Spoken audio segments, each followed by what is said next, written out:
All right, welcome to the show, guys. Matt Gibson, your host for the Noob Show. Going to be talking a little bit about rods today with Christian from Douglas Rods. Just wrapped up ICAST. We just got back home from that. What a great time that was with the Dubro folks down there. I was really excited to release that new Do More cup holder. You can check that out at dubrofishing.com. Also, we signed up some dealers while we were there, so those cup holders will be coming to a dealer near you. As always, I'm sipping on some kayak coffee, cold brew this morning. Go to kayakcoffee.com and use the promo code kayakfishbrew20, all caps, and get 20% off your first order. So excited to be talking to Christian. I've been a Douglas Rods fan for a long time. I have a whole arsenal of them, so I'm really excited to get this one kicked off with Christian. So we will be right back after the opener here.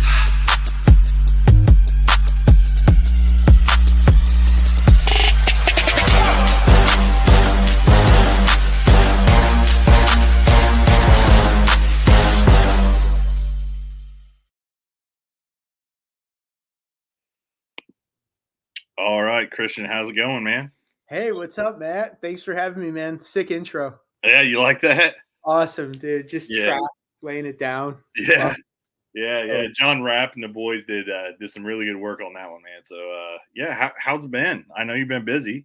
Always busy. Always busy. You know, we're a small company and we're just always consistently trying to spread the word and get out there, and pretty much me and a couple other people are living on the road and getting the Douglas word spread. Yeah, man. I was actually down at ICAST, and a few times I stopped by, man, you guys were just like wall to wall, just busy with the fly stuff, and then also with customers as well. So it looked like you guys had a good show down there. It was a good show for we had a great show. We picked up some new dealers in different areas. We're really happy to be in Angler's Choice Marine now, which is a phenomenal shop. Yeah, that's awesome. So the Martinsville location is getting a nice rack with 30 rods. A lot of X Matrix in there. The Era, our new lineup, our affordable lineup will be in there as well. And our pro Martin Villa is right. You know, he's their boy. So it's gonna, and it's kind of funny because it's Martinsville, and it's Martin Villa. So it works absolutely perfect. Yeah. It's like a match made in heaven. So we're going to be working closely with them. We're also doing some stuff with Salt Strong, which is phenomenal. I'm really happy that I don't know if people even realize this, but our rods work incredibly well in the inshore application, and we have a lot of very technique specific models that are just now getting realized by a lot of those anglers. So I've been doing some work in the salt. I'm from New Jersey. I've been getting some stuff into Tack Waterman, which is another phenomenal shop on the Jersey Shore. He's starting to really see the use case scenario for some of these rods. I mean, I thought this is kind of interesting. I don't want to get off on a tangent, but a lot of guys now from the surf are actually using salmon and steelhead rods for jigging for fluke and striper, because they have the right action, that super long, like moderate action, and you can throw like light epoxy jigs on those rods, and that's one of the few kind of blanks that can handle it. So that's been getting us some traction, and some more people are starting to really understand how in depth our lineup really is, which is cool. Yeah, it's a great lineup, and I've been fishing your guys' rods for 3-4 years now. Absolutely love them. But I guess let's start off. What is Douglas? What do you guys offer? How long you been around? Just kind of the backstory of Douglas.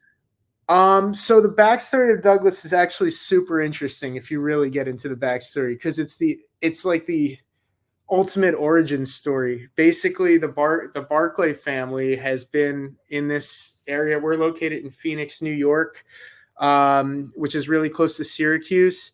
Yep. And we're right on the Salmon River. And the land was actually ceded to the Barclay family by George Washington. So they have they actually own a stretch, I think a 2.5 or 3 mile stretch of the river right in the front, and including riparian rights, which is unbelievable. I mean, that should Yeah. show you how crazy that is. So fishing's been in the family for forever, pretty much, or since the dawn of our country. We started off in 2014, so we've been around 10 years. We're way more well known on the fly side. We've won. I believe it's called the Golden Stone Casting Competition 3 years in a row now. Phenomenal fly rods. Got it started pretty much on a grassroots basis, and we were winning these competitions, and people, these massive juggernauts in the fly world were like, "Who is this company? Like, what's happening?" And we've got Fred Kuntawi, who's a renowned rod designer, pretty much masterminding a lot of these blanks, or all of these blanks, but he's got 35 years of experience designing rods, and he comes up. I compare him to Howard Rourke from the Fountainhead, because he designs it. He's not interested. He's interested in the artistic aspect and really like the essence of true design. And these rods are so functional. At first, it might take the consumer a little bit to understand what each rod is for, but if you're fishing for that specific application, you're not going to find, you'd be hard pressed to find a better experience, like once you start getting into that system. Yeah, and it's funny you talk about Syracuse and kind of where you guys are located. I was very fortunate enough this year to get up and fish the St. Lawrence River. Yeah. And dude, like every tackle shop that you stop at in that area has a big Douglas sticker right on the window. So that's cool, man. It's a really, really interesting area. And I don't think a lot of people are familiar with this part of New York. I mean, I wasn't at all. I'm coming from New Jersey, and to me, it's almost like an East Coast Twin Peaks. You've got that like very natural kind of, I mean, there's so much water here. You have like the whole Native American thing happening, and you have this kind of Syracuse, this weird mix of industrial revolution. Yeah. And then you just have the most monster Northeast bass that you can find, and so many different options to fish. It's interesting because a lot of the people up here are very, finesse oriented, but that's not, I mean, I'm a swim bait angler, and I came up here and threw giant 10-inch glide, or primarily a power fishing angler, throw a ton of swim baits. But I've caught them on 10-inch glides. I mean, these bass are hungry up here. It's just an unbelievable fishery.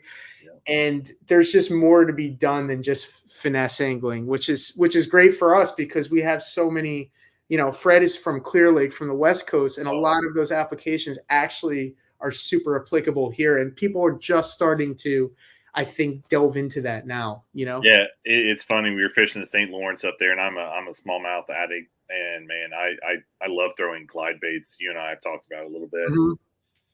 I think it was the last day or second to last day. We've been catching just giant smallmouth, 4s, 4.5s, 5s, just consistent, just like all day, like a conveyor belt. And so we got in this little pocket, and I had to pull out a glide bait, and had a few follows on it. So that's always exciting, man. Love the glide baits. And you guys really build some really, really nice swim bait rods. I know that's kind of a point of kind of improvement and kind of redefining for you guys. And I mean, your swim bait rods are excellent level. Yeah, I mean, just to the first point, I think a lot of people don't even understand that swim bait can be used in conjunction with conventional stuff. I mean, the swim bait is going to expose where fish is, where the fish is. Yeah. If you can follow that up, or you have a guy that you're fishing with that's throwing conventional, like once you get that fish, fired up on the glide and it follows you back to the boat, yeah, you can throw a follow-up bait and catch a lot of these giants off guard where they'll just, react at it. I mean, that's another massive part of swim baiting. And then to your second point, yes, I actually just dropped a video on our Douglas YouTube explaining in depth. We have 3 dedicated swim bait models along with some other auxiliary heavy application rods that just cover everything that you could want to do pretty much in swim baiting. We have the DXC 711-6F, and let me just break this down. So I mean, that sounds like just word salad, but Yeah. DXC is actually, that's our matrix line. Anytime you see the DX X matrix, the C is casting. So you have an X matrix casting rod. 711 is the actual length of the rod. 6 is the power of the rod. So it's a heavy power rod. F, fast action. And then that -D is actually detachable handle. So the handle actually comes off. I mean, I actually have one right here. Let's see if I can. This thing has seen so much abuse that I got a giant rat on here. Right? Oh, yeah. This is a big Nizuma rat, but let me, so I don't like end up in the emergency room here. Put this over here and see if I can. Yeah, there we go. Yep. So here's what I mean about detachable handle. Yeah. So it comes right out, so you can store this in a rod locker. This is a JDM thing. They've been doing it forever. Big in saltwater too, and then it's just the exposed carbon blank just mates with a carbon hood in there, and then you just line it up and you're ready to go. And that thing, you're not moving that thing. Yeah. Actually, when you sent me one, man, I was worried because I was like, detachable handle, because I automatically thought of like travel rods where they tie in and then they start loosening after a while. And quite honestly, I've been using it, and man, it doesn't move. Like once you get it in there and locked, it's not moving. Dude, it is. I mean, you could fight way bigger fish on that. Like, yeah. I mean, I got one guy using the 711-6 catching 200-pound tarpon. Wow. I mean, and he no issues, no breakage. That's awesome. I mean, he's caught multiple fish on that rod, and it's pretty amazing how it stands up. And like this is our 807, so this model can actually throw 6 to 14 ounces. This is a big 6-ounce rat. This is a resin Nizuma rat. Triple Trout makes this. I mean, you need a rod like that. If you want to throw this fatigue-free all day long, you really need a rod like this that is, even though it can handle up to 14 ounces, it is the lightest swim bait rod probably. There's a few in the market. Leviathans are really good. Nameless is really good in terms of lightness. But, to find this lightness and balance in a production rod, that's tough. That's tough. But this thing is, I mean, you can see it's got the big foregrip here. Nice 16-inch long handle. I have it paired up with a Daiwa Lexa 300. Absolutely perfect pairing. I'm fishing on this one. We could talk about like line and stuff later, but 80 pound. This is 80-pound Cortland braid, FG knot to a 35-pound Defiant shock leader. And that system, that's worked for me for years with like almost no failure. So, that's awesome. That's awesome. Yeah, man. And what I like about it too is, so here in the Midwest, here in Indiana, I'm throwing those glide baits in a lot of rivers. Yeah. Right. So like a lot of times I'm pitching or making really short cast. Yeah, just lobbing it. And man, the action of those rods and how light the X matrix is, man, it just doesn't wear me out. Where other ones are so heavy that it's like it's a chore. Yeah, exactly. The tip. Exactly. Yep. I mean, it really. I'm not gonna. I won't mention other brands, but there's some high-end brands that are real. They're incredible rods, but they're just not balanced like these rods are. I mean, where the tip, I can't do it. Like I can't fish all day long with the tip down in the water. You're going to have a miserable time, especially if you're fishing heavy baits. Like, I mean, you cannot be fatigued while you're doing this because you got to stay in it. You got to feel like it's an extension of your arm and stay in it mentally because it's such a mental game, Yeah. Yeah. And you were talking about, you were talking about, the actions, the balance of the rods. So something that I fish a lot and kind of known for here is a stupid tube. So I throw a stupid tube a lot, and there are really two rods that like are must for me. And one of them is the X Matrix 724 XF spinning rod. Phenomenal. It's a great it's great for stupid tubes, but actually up there in New York, I was throwing it as a drop shot rod as well. So it's a little bit heavy for some of those lighter applications, but since we were pitching to spawners and things like that, it was a perfect rod for that, and just great balance. Yeah, and if you're in current too, and you got to get a little bit deeper or leverage some of these fish, I Yep. mean, that is the next step. That is, I would say in our lineup, we've got three rods that fish very similar. We have the 724XF, the 704F, and the 744XF. And that, to me, that's like the holy trinity of very versatile spinning rods that can handle pretty much every application. And if you're in a pinch, you just pick that up. And it might not be the best, but it's pretty close Yeah, to being yeah. the best if you I need just it. I love the backbone with that rod. Yeah. It's got tremendous backbone, and then for casting, so I'll upsize at times that stupid tube to 4.2 inch, or want to throw like a pitch around a finesse jig, not a super heavy jig, but man, the LRS CC 724F casting rod is like that, in my opinion, is the best rod that I have ever owned in the over 30 years I've fished. Wow. So tell me, okay, so that's a rod that we got to shine some more light on because people are not, that's one that gets overlooked more than any rod, I would say, because I mean, that 724F, it could be used for so many things. It's a good fluke rod. It's a good finesse jig rod. I mean, what else are you using that for? Tell me, since that's your favorite rod. Yeah, I mean, I use it literally for everything. There's times I'll throw a spinner bait on it, lighter spinner bait. Cool. There's times where I'll throw a fluke on it. It's great for that. And some pinch situations where being a kayak angler, kind of limited on what I can take. I mean, in some situations where I need, even a jerk bait. It's got that great tip to it. It's got Yes. great backbone to it. I mean, I think that thing is just a workhorse. And really thinking about it, there's nothing that I'd be like, I don't, other than a big swim bait or something very specialized. There's not really many things I won't throw on a blade bait. It's a great blade bait rod for me.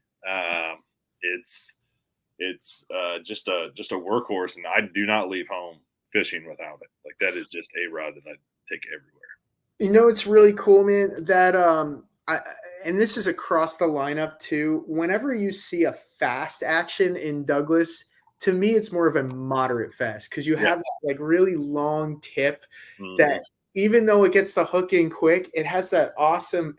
I feel like our blanks, or I think our blanks are not I think they are multi-loading blanks. So you Yeah. have that initial, you have that fast tip, but then the rod will kind of fold into that parabolic action, and you just do not lose fish like that. You have more leverage over them. It wears them out.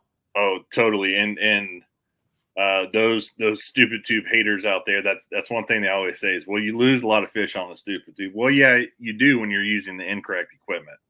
And I've been fishing the stupid tube for a long, long time.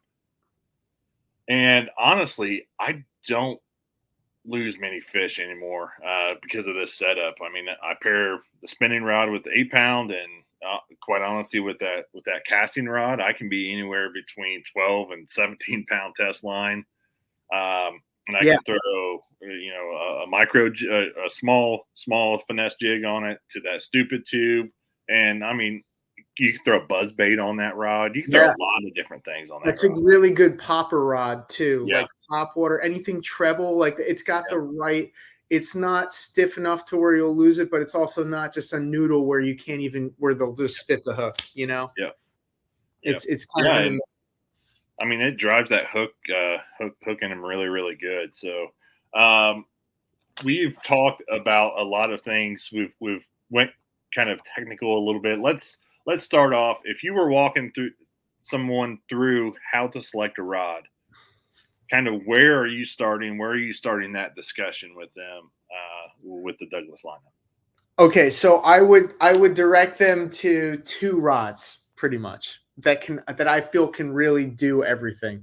I would send them, and I would probably say if you've never fished before and you really are just getting into it, or you're just getting back into it and you don't have an idea, I would definitely say go pick up our Era rods. They're $99. You still have the lifetime warranty. They look cool. They have full cork handles. You got the Battleship Gray, blank with the red hits on the threading. And they fish like rods that are 3 times the price. You still have that awesome Douglas balance. You just will be hard pressed to find something at that price point that's that light and balanced and powerful. So I would direct them to our Era S704. So that's right now, that is our jerkbait topwater spinning rod. That logo is changing though. On the next run, that's going to say Senko stick. Okay. So the topwater jerkbait, that was a little too confusing, I think, for a lot of the public that's not in this area. Yep. Because a lot of people are all spinning here. So that's changing. So that is a phenomenal all-around stick. So again, S704. So you have a 7-foot rod. 704. 4 is our medium power. So let me just discuss that for 1 second. So on the Douglas line, 2 is light, 3 is medium light, 4 is medium, 5 is medium heavy, 6 is heavy, and 7 is extra heavy. And that's what we have right now. So 7-foot medium power fast action rod. That is your do-all pretty much. If you could only pick one spinning rod up, that's kind of that's what you want. That's got the right action where it's not just shutting off up here at the top of the rod. It's got good bend. It probably shuts off in the 4th guide, between 3rd and 4th guide, and then it's just got a really nice parabolic bend when a fish is on. And you have even though the ounce rating is 1/3 to 1 ounce on that rod, it can throw down to an 1/8 easy. So you can pretty much throw. You can throw everything you want to throw on a spinning rod, and it's gonna just give you a really fun day of fishing. That's like actually super high end at that price point. And from people coming from an ugly stick, when I put that rod in their hand, ugly stick is a great rod. It doesn't break. Yeah. But you lose on sensitivity because of that, because of the design. It's got glass in there. So it's just, that's a different feel. So when they pick up the Douglas, and this has been a lot of our dealers, like even Doc's Tackle, who comes across this in Honeoye, New York, comes across this all the time. The customer can't believe it, and the price point is similar to where that is coming in. You have a different fishing experience, right? So then on the other side, for the baitcaster side, I would recommend the 745F. So that is currently it says spinnerbait and swim bait on it right now. That is going to also change. That decal is going to say frog and jig, because I think it's more of a frog application. This is a little confusing. Our current frog rod, even though it is a frog rod, it's more of a open water to sparse grass frog rod, in my opinion. And if you're really pulling them out of the thick stuff, the 745 works. Like, that's what I would pick up to do that if I'm fishing the spot.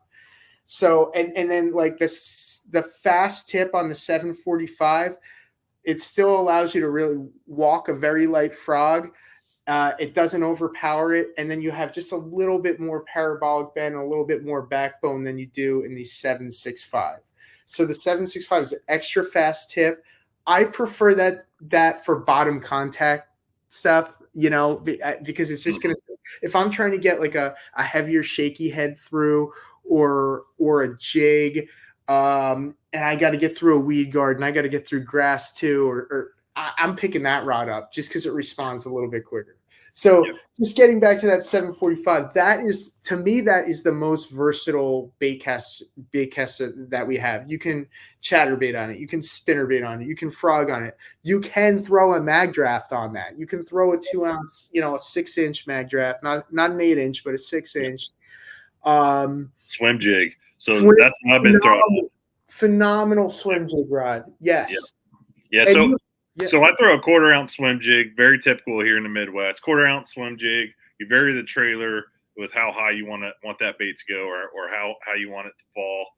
And when I first got that rod, I was pitching around the spinnerbait and the chatterbait on it, which is great, phenomenal for that. And then I switched it over, put braid on it, 30-pound braid, and it's like that rod came alive, man. That rod is like built for braid. It's built for that 30. So I throw it on 30-pound, and that swim jig, I'm able to bounce it, get some action out of it, and then if I'm fishing heavier grass, I can really stick them really well with that rod too. There's tremendous backbone in there. But like if you see like if you go look at any Kyle Patrick video, that's one of his two, like both basically those are his two like go-to rods as well in the X Matrix series. Yep. But if you look at the bend in that rod, that thing is just panning fish. It really, even though it's got that tremendous backbone, it controls fish so well. And that, again, I'm going to keep coming back to that. That is the advantage you have with Douglas. Like you have that multi-loading parabolic blank, Yeah, and when I think about Douglas, I mean, two things really come to mind. Just talking about the rod itself is exactly what you're talking about: balance, all of those great things. But also, they are tremendously light. They do not wear you out. From the Era to the LRS series, all the way up to the X Matrix series, they are very, very lightweight as well. Yeah, and we just actually released. I want to just talk about this guy. This is a really interesting rod. I was talking about it at ICAST, and I think for you, if you want to ever throw that tube on a spinning rod, this 725 XF. This just came out in the LRS with a full handle. Yeah.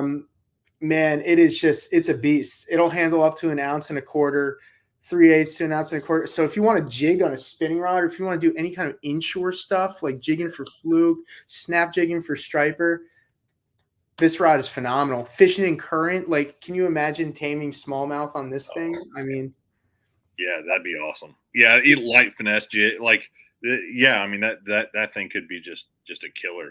Super light still. I mean, it feels like the 724. You really wouldn't know the difference. Which is Yep. So within your guys' lines, we've kind of hit all around it here. We have the Era rods. We have the LRS series, and we also have the X Matrix series. Yeah, that's kind of I guess, how would you describe it? Different price points, different. Different I would say benefits. I would say, yeah, definitely yes to both of those. The Era is really, that's meant to be an introductory rod. It's funny because a lot of tournament guys started using it, which is really not what we designed it for. It's kind of to get you in the door, but it does have a very similar response to our higher end models. Again, though, the components are not, these are locally sourced guides, locally sourced reel seats. So you're on the LRS, you have Fuji phase light guides. Okay. And then on the X Matrix, you have Fuji Alkanite guides and a proprietary Fuji reel seat with exposed blank on many of the models that you can really feel the vibration transfer through the blank into your finger while you're holding the reel, which is crazy. So as a kayak angler, we aren't the most gentle on our equipment. We're pretty demanding at times. And one thing that I was in, and didn't really matter what rod company it was, an issue I was having is the reel seat always coming loose. And wow. It was just aggravating. And I can honestly say that with my Douglas rods, it's like one time I tighten them down. Those things are locked in there. The reel seat's solid. And you what I really like about Douglas also is they have that EVA option, but they also you guys have that cork option, and man, your guys' cork handles are really really nice. Yes, for certain models, we offer the cork. We're looking into that and potentially expanding that in one of the lineups. Probably the LRS. We'll see. We talked about that at ICAST a little bit. I guess again, just to go back to like the three different lines, I would say the X Matrix is basically your tournament angler rod. Like if you want a super high end rod, at actually a pretty good price point. I Yeah, mean, at a $300 price point, pretty much, like you're a little bit under. I'd say it's probably from anywhere from 289, and then some of the super long like specialty application ones will run up to 379. But that is again, if you're getting into like an 8 foot yeah, like striper rod, or that's a little different, or a swim bait rod, but mhm, still for what it is, extremely competitive price point. And that's an X Matrix blank, so that's a very proprietary blend. That's where all of the technology goes. I mean, they spent a long time getting these tapers and that blend dialed in. I think there's several iterations of testing until Fred was happy with the result. The LRS stands for Land River Sea. So that's really that was more of a guide rod, I would say. Like yeah, before we yep, had the era just came out this year. I mean, in March, basically, or April. It was delayed so much. I think in April it finally dropped. It was yeah, just a disaster. But the LRS is really designed to not be broken. It's meant to withstand a lot of abuse. You have that blue coating on it, which is kind of cool because it catches in the sunlight. A lot of guides that I deal with, they'll go to that for their clients because super reliable, high-end components. You still have a high-end feel, and it's just a little bit more durable. It's heavier than the X Matrix, yep, not by a lot, but it is noticeable. I will say that. Um, but again, it's a workhorse rod. I would call that a workhorse rod. And then I would call the era, even though they're selling like hotcakes, people want a deal. People want that yeah, $99 rod. It takes a special person to start spending more money on technique specific bass rods.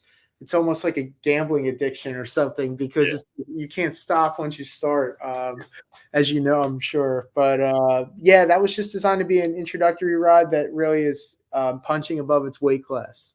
Yeah, when I heard you guys were coming out with a kind of that more budget friendly rod, I'll be honest, I was a little concerned because anytime you hear that, you're like, well, what are they going to take away? How's it going to feel? How's it, how is it going to line up with the rest of the rod lineup, like the LRS and the X Matrix? And dude, I can tell you, you guys nailed it. Like when you pick up that rod, you can tell that it's a Douglas rod. It's still very much your guys' identity, and it falls very well within your guys' lineup. And I am really shocked that you guys offered at that price. I mean, there is a lot of action. There's a lot of. I mean, it is a clean rod for that price. I'm trying to really keep it at that price too, which is hard. We talked about that again in ICAST. I'm Yeah, trying to keep it there because again, we're competing with, the Daiwa and Shimano $99 rods are excellent. They're excellent rods. They're a different rod completely, but mhm, they're also, for us to compete with these larger companies. I mean, we're an extremely small company. Like everybody who works there is super passionate about fishing. I mean, we're trying to do something different and really offer a boutique feel and really do it from a grassroots like standpoint. And I feel like if we bump that up, I think the sales will decline. So we're trying to keep it there, you know? yeah, yeah. No, they're great rods. Um, so something that I've always been interested in, and you guys do it somewhat, but kind of like cross technique rods, Yep. and a lot of people will say, hey, this rod is just specially built for this, but it seems like you guys have done a really good job of being able to get a blank and get components that you could really use one rod for three or four different things. And we kind of talked about it earlier with uh, with being able to it might not be the optimal for that technique, but you can use it for multiple techniques. Was that kind of the thought process with the arrow rods as well, or were you guys trying to get very specific as far as the technique with that, or? That's a great question. And that's been a point that's been kind of a mysterious side of, I think, if you look at the Douglas catalog and you open it up and you see you could use this rod for, we list all of these techniques that you could Yep. use one rod for, and people are like, well, I can use that for on this rod, this rod, this rod, this rod. I'm really trying to get them, or as a group, we're trying to weed it out into the top 2 or 3 techniques. Yes, you can use that rod for every technique and it will work. Like, that's written there for a reason. And our rod designer, Fred, has that type of mind where he'll design, for instance, we just came out with this LRS 795, C795, right? It's an ounce rating of 2 to 7. But really, you could use that for, of course, the first thing you're going to look at that and say it's a swim bait rod, but really it's so light that it's actually a phenomenal punch rod, or it's a wreck fishing rod, or a live line bunker rod, or a heavy jig rod for deep, if you're deep jigging for fluke, you could use it for that. There's so many different applications for a lot of these rods that I think it actually works against us, because people are like, what do I get here? And unless they talk to someone, who's really familiar with the company, and it's taken me, my entire time here to really understand what rod, just from personally fishing with it, excels at, like, I'm trying to get 2 techniques where I'm like, here you go. Yeah. Like for instance, like our 755, people don't even know we have a 755. Our X Matrix 755, that's the ultimate Carolina rig rod. Yeah. Or like but it can double as a phenomenal spinnerbait rod. If you want a longer spinnerbait rod where the fish just basically gets hooked and you can keep them pinned, that's the one, because it just loads a little bit slower, but it's still a fast action, but it's just a different taper, Yeah. So I think that's our greatest strength and our greatest fault at the same time. And we're trying to really remediate that. And like we did with the arrows, we put like 2 techniques that we felt were the best techniques. I mean, and on the next run, they'll be closer to what I think the right techniques are in each rod. This was, I'm not saying they're not the best for top water and jerkbait on spinning rod, but the general populace is probably not going to take, they're picking up that spinning rod and they're like, wait, top water jerkbait? Really? Like, whereas like if you see Senko stick, you're going to be like, oh, okay, I can throw everything on this, Yeah. Yep. No, that makes total sense. One thing we've been talking about, and we've been talking about length of rods. I think that's pretty simple to follow along with. But you mentioned 2 words earlier, and we've mentioned it a few times now. That's power and action. Can you kind of talk about the differences in power and action? Yeah, and that's another great question, because that's something that those 2 categories always get confused, I feel like. Mm-hmm. So power has nothing to do with action. That just has to do with literally the strength of the rod. So like I said before, if you're talking about a 2 power rod, that's a light action rod. 2 equals light. So you're going to use that rod. I mean, you're not going to use that to throw a 6-ounce swim bait. You're going to use that to throw like trout lures, or go for panfish, or really light smallmouth applications, or even largemouth. But and then you work up gradually. So again, power has to deal with strength of the rod, I would say. So just to reiterate, the 3 power is medium light, 4 power for us is medium, 5 power is medium heavy, 6 heavy, 7 extra heavy. The thing that stinks is that every single rod company has their own. There's no universal rod power. There's ones that are very similar to what I just said, but there's a little bit of variance. So for instance, like G Loomis, probably the most famous bottom contact rod of all time, the G Loomis JWR 852, extra fast. Okay. Yeah. That is a 2-power rod, but that's what they consider medium. Yeah.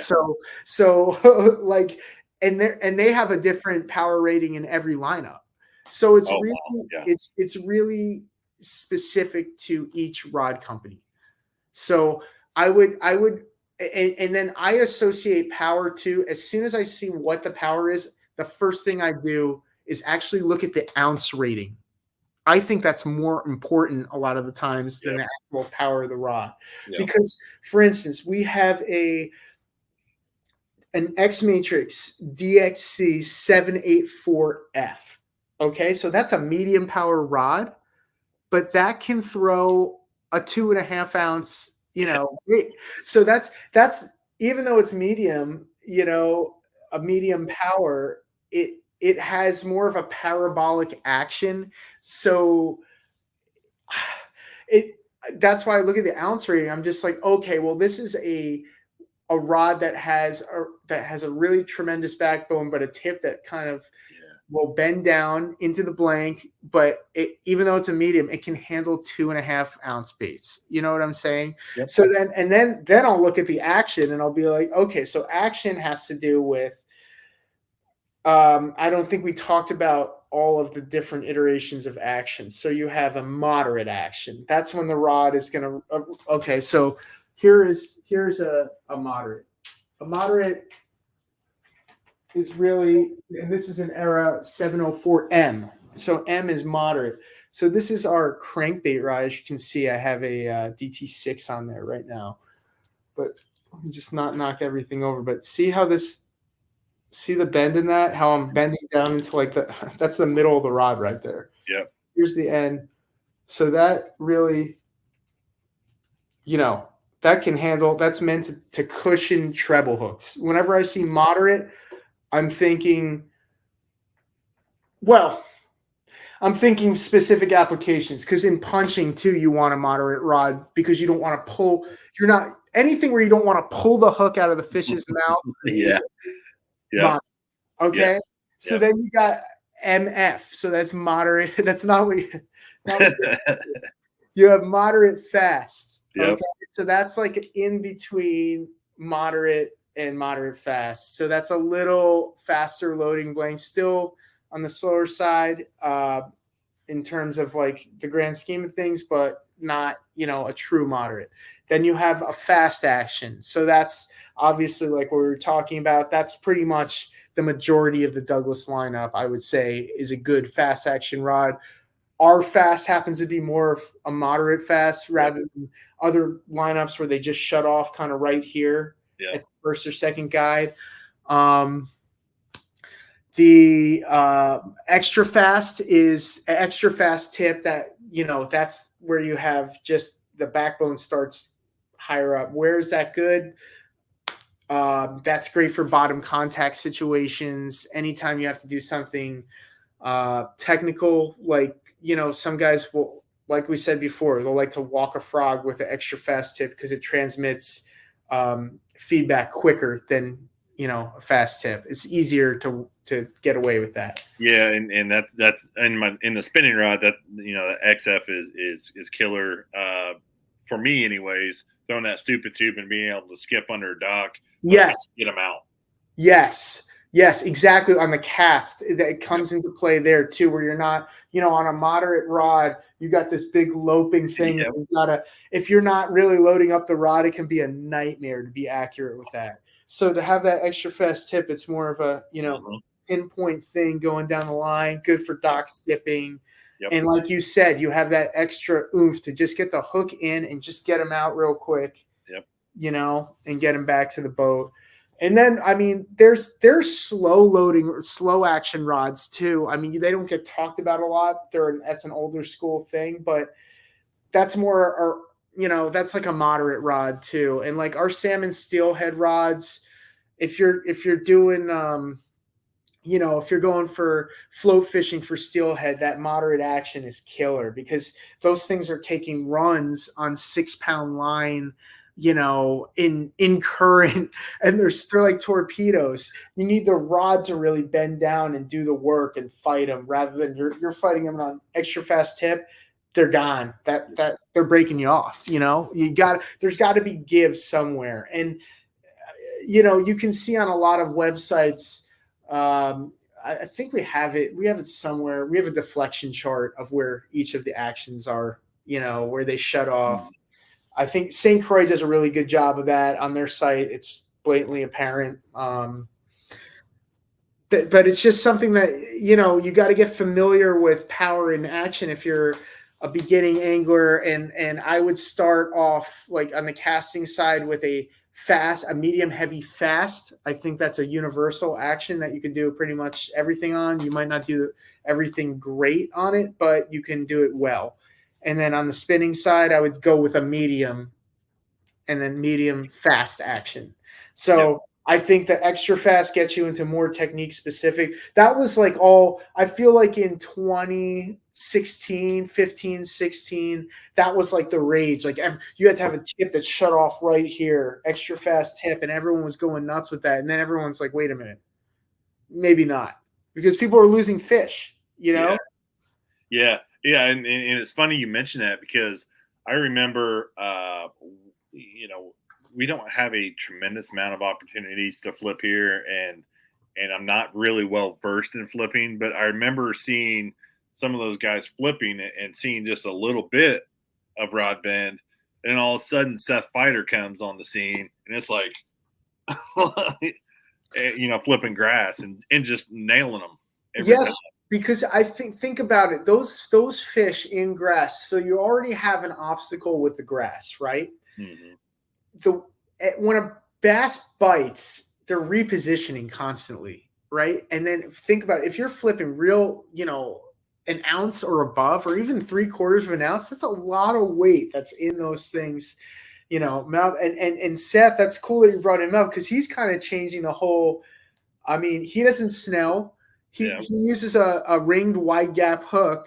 Yeah.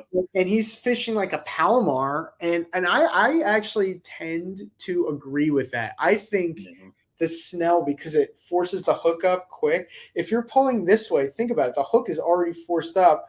Yep. Where are you hooking them? I mean, and they're already eating it weird to begin with. And then if you have that moderate rod that's not a pool cue, maybe the snell with the pool cue works a little bit better. But that moderate rod will just allow them to eat it. And by the time you set, that thing is in the corner of it's here. It's not on the, skin hook out here. So I think technology, I love that aspect of fishing, that people are finding, new things all the time and trying to up their game. I think the tactical bassing guys do a really good job, like doing a review. A lot of their content's similar, but they do, like, if they find something out, they'll be like, this is what we previously did. Now we found this, we experiment. It's fishing is very artistic. It's all about it. You can never be complacent. You're always trying to progress. And if you get stagnant, it's not fun, Yeah. I mean, you're dead on there, and man, it's interesting me, and it's kept my interest for my whole life, chasing fish and understanding fish, what they're doing, and then also one of my favorite things about fishing, and I've really been realizing that probably the last 5-6 years, is there is no absolutes in fishing ever. No way. I mean, look at how much the climate has changed. And I have a question for you. Do you're out in a kayak all the time. Do you feel like these fish, do you feel like they're stressed out with the advent of all this forward-facing sonar? And I feel like that's kind of changed their pattern. Like between that and like different lakes spraying and getting rid of grass, and then having like all these anglers with the most advanced, and I'm not advocating yay or nay for this, I'm just saying this as a truth. Like you can spot a fish and track down a fish in wherever you want now. I mean, these things are running around. I feel like more fish are pelagic and they're just running around. They don't relate to structure as much, and they're just trying to escape pressure. And I feel like angling the last 2 or 3 years has been really hard because of that. Yeah, and it's unfortunate because I'm here in the state of Indiana, and a lot of the old timers always joke, tournament fishing, we're all fishing for the same 5 fish every time we go out there, because that's all we have is 5 fish. But no, I mean, you definitely see it. So we don't have huge bodies of water here, but we do have some decent sized reservoirs here in the central part of the state. And what I'm seeing is nobody's fishing the bank. I mean, they're all out there chasing the fish. Yep. And from top to bottom, if you look at it, like from a boat perspective, the weights, you'll have a few guys bracketed with really heavy weights, and then it just drops dramatically. And I will say something that I am not a fan of is I always equate it to other things. So like duck hunting, for instance. Here we have restricted zones. We can't go in there. We allow that wildlife to go and nest without being harassed by hunters. Now we're opening up the game where these bass or these fish in general, they don't have any time off anymore. Like they're always pressured wherever they go. That's And exactly the point. Yeah, that's exactly what I was trying to make the point of, I think, man. yeah, and um, I catch more roaming fish now than I've ever caught.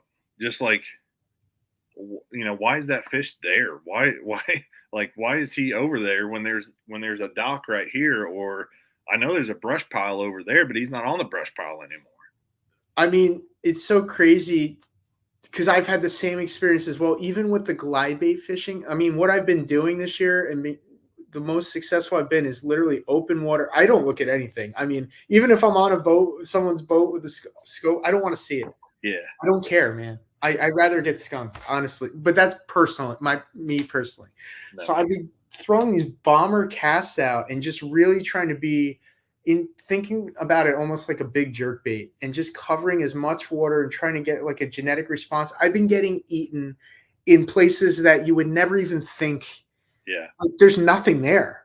And giants are eating these glides. Like there's no structure around. There's no cover. There's no, I mean, there might be a little bit of a hump, but I can't see it from where I am, and I found that extremely interesting because all of the places that I thought would hold fish had nothing there. Yeah.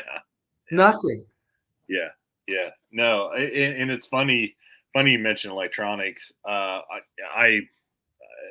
haven't been fishing with electronics for probably 6 or 7 years. I would rather go out there and feel myself, feel my way around a body of water, and just kind of figure some things out on my own. And basically, only thing I'm really interested in is a lot of times just water temperature, and I can roll from there. It's like massively important. Yeah, I can figure a lot of different things out with just water temperature. But yeah, it's really a shame. And my biggest fear with all of this technology is we don't have a whole lot of resources here in the state for stocking programs. And my fear is that it gets really, really bad and these fish get really, really abused out there. And the resource is dwindling, and we don't make the turn quick enough because we don't have the resources to halt some of this technology that's going on. Yeah, I think they got to really look into that. And I mean, it's getting crazy. You can see it across the board. I think a lot more states, like, I don't know if you saw this, but recently they had the state record largemouth was just caught in Cayuga, that 12.35 or 3.8, something like that. I mean, that was a monster. That was the New York, what's it called? DEC, whatever, whoever does the environmental stuff. That was their chance to. They could have started a share lunker program with the genetics from that fish. Yeah. I mean, I think if you really want to take bass fishing seriously in these states that can afford it, like New York, copy Texas. Yeah. Get their, their share lunker program is, I mean, obviously their bodies of water have the forage to support these giant fish, but so did these ones that were around. I mean, these are serious ecosystems. They get piss pounded, but I mean, you could, if you made a push and you put some laws in place protecting these fish a little bit, I think you would see a healthier fishery and not have these stressed out fish that are just like so like sores all, I don't know. I just have not seen the best quality fish this year, Yeah, no, I totally agree, and that's interesting. You bring up Cayuga. I've never fished there. I have very little understanding of it, but from what I could tell from I've been I've read Bassmaster since I could start reading. Uh, so I understand kind of the fishery a little bit, not tremendous amount, but the way I understand it is with some of those lakes like Cayuga, the fish would come shallow for a certain amount of time, and then those things then they could just kind of go offshore because it's so deep, and kind of get off of shore and Oh not yeah. be harassed. Oh Are, yeah. are they starting to get chased out there? Is that what's Yeah. going on? Yeah, Definitely. Definitely. I mean, the best time I no expert here, but the best time to fish Cayuga is definitely, I would say, before May, or like right as May, yeah, anytime from ice out to May, because you have, it's just so, it's so heavily trafficked. You got everybody, there's 100 tournaments there, like, or, just going on and on and on and on.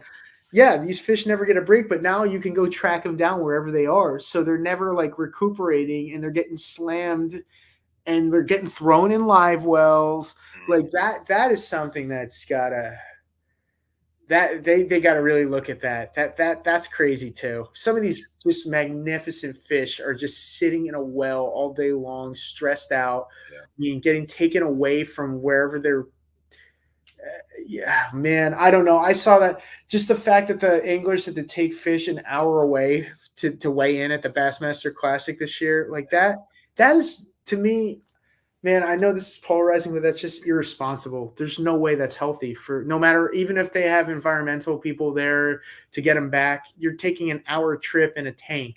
yeah, I yeah. mean, No, I totally agree. And something I feel that is bizarre as well is that there are off limit dates, or season dates in places like New York to protect fish, but you can go out and you can scope them all day long. yeah, That's weird to me. That's yeah, just don't put them in the live well. And you're fine. yeah, Yeah, I yeah, mean, yeah, so, exactly. so that is something that I think, is it like, at that point, is it fishing anymore, or is it just a different skill? Yeah, I mean, yeah, you're taking a lot of the mystery out of it. for sure, for But sure. again, I just want everybody to enjoy it, because it's such a cool, it's a cool thing to get into, and you can connect with nature and kind of unplug with reality. And we want to preserve these fisheries in the long run and make sure everyone has a great experience out there. Absolutely, and do it in a safe manner and be out there and enjoy. I mean, that's one of the things that really led me to kayak fishing is how tight the community is, and I've gotten some of my best friends in the world, and I've met them through fishing.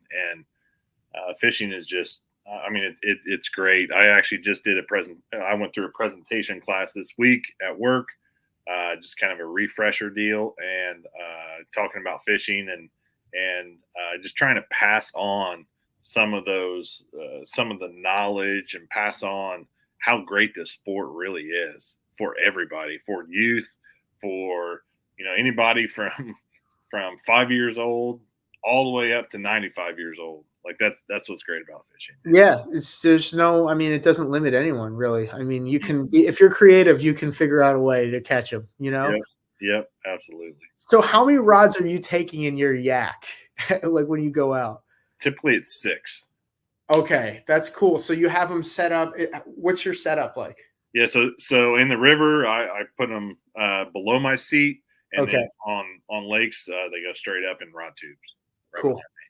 That's pretty sweet, man. Yeah, yeah. So typically, it's four casting and two spinning.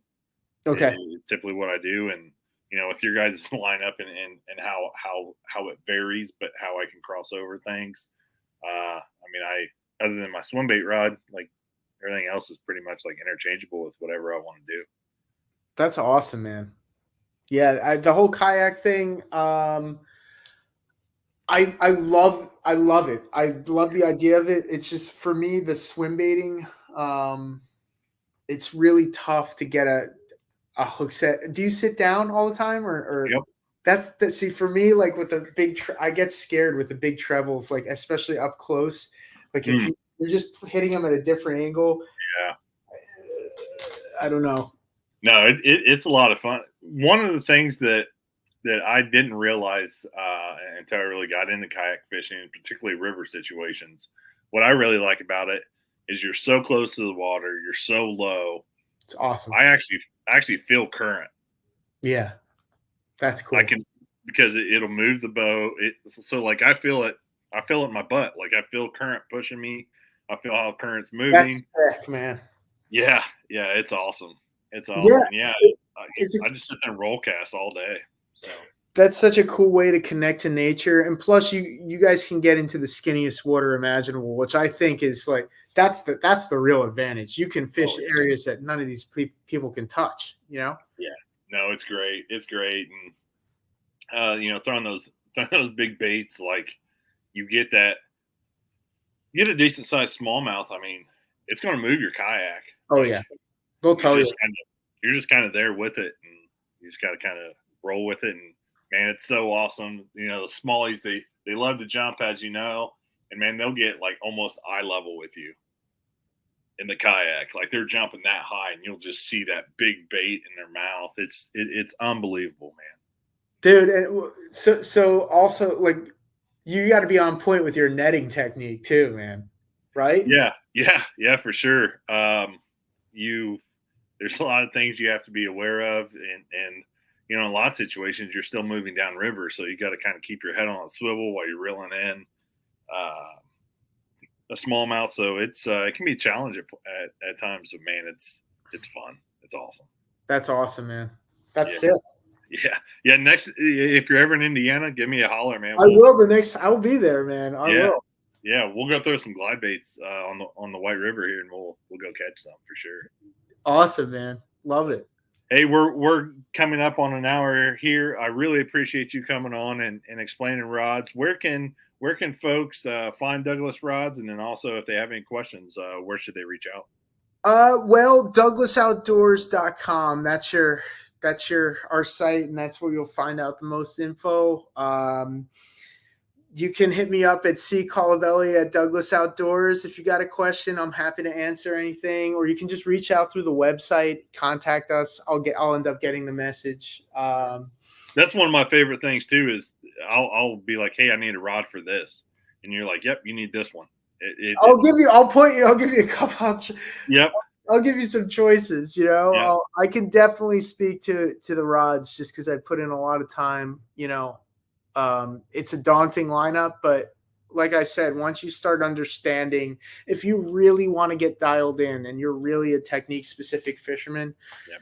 this is a phenomenal lineup. And if you just want one or two rods, it's also phenomenal because it's so light and balanced. And like you said, two of these rods can handle Yep.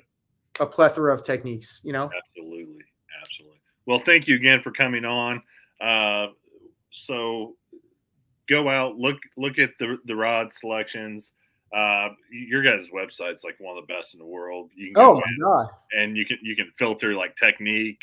You can filter however you want to filter on it. So get out there to douglasoutdoors.com. Check out the Aero Rod series, the LRS series, and also the X Matrix series. And hey, man, I really appreciate you coming on, and we'll definitely have to chat about some swim baits and some other stuff. Always, man. Thank you for having me. I really appreciate it. No problem. So drop Christian out here. So that is it for today's show. Appreciate everybody listening. Man, what an awesome show talking to Christian there. We covered a lot of ground. So we'll definitely have to get him back on at some point. And yeah, go out, check out douglasoutdoors.com. And also all of our ICAST coverage with Paddle and Fin. There's a big log of it that we're waiting to release. So we'll start releasing those. So make sure you stay tuned for that. And hey, take somebody fishing. Enjoy the outdoors.